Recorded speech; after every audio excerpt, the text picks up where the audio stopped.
Well, I just want to say that was a truly delightful way to spend an afternoon.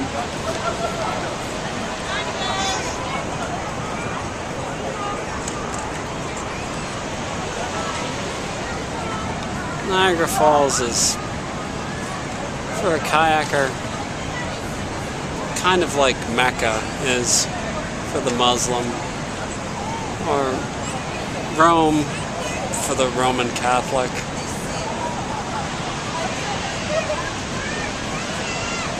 Or perhaps the Ganges for the Hindu.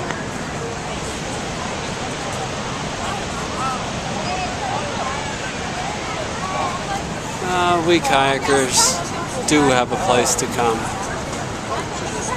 And I'm here. Loving it.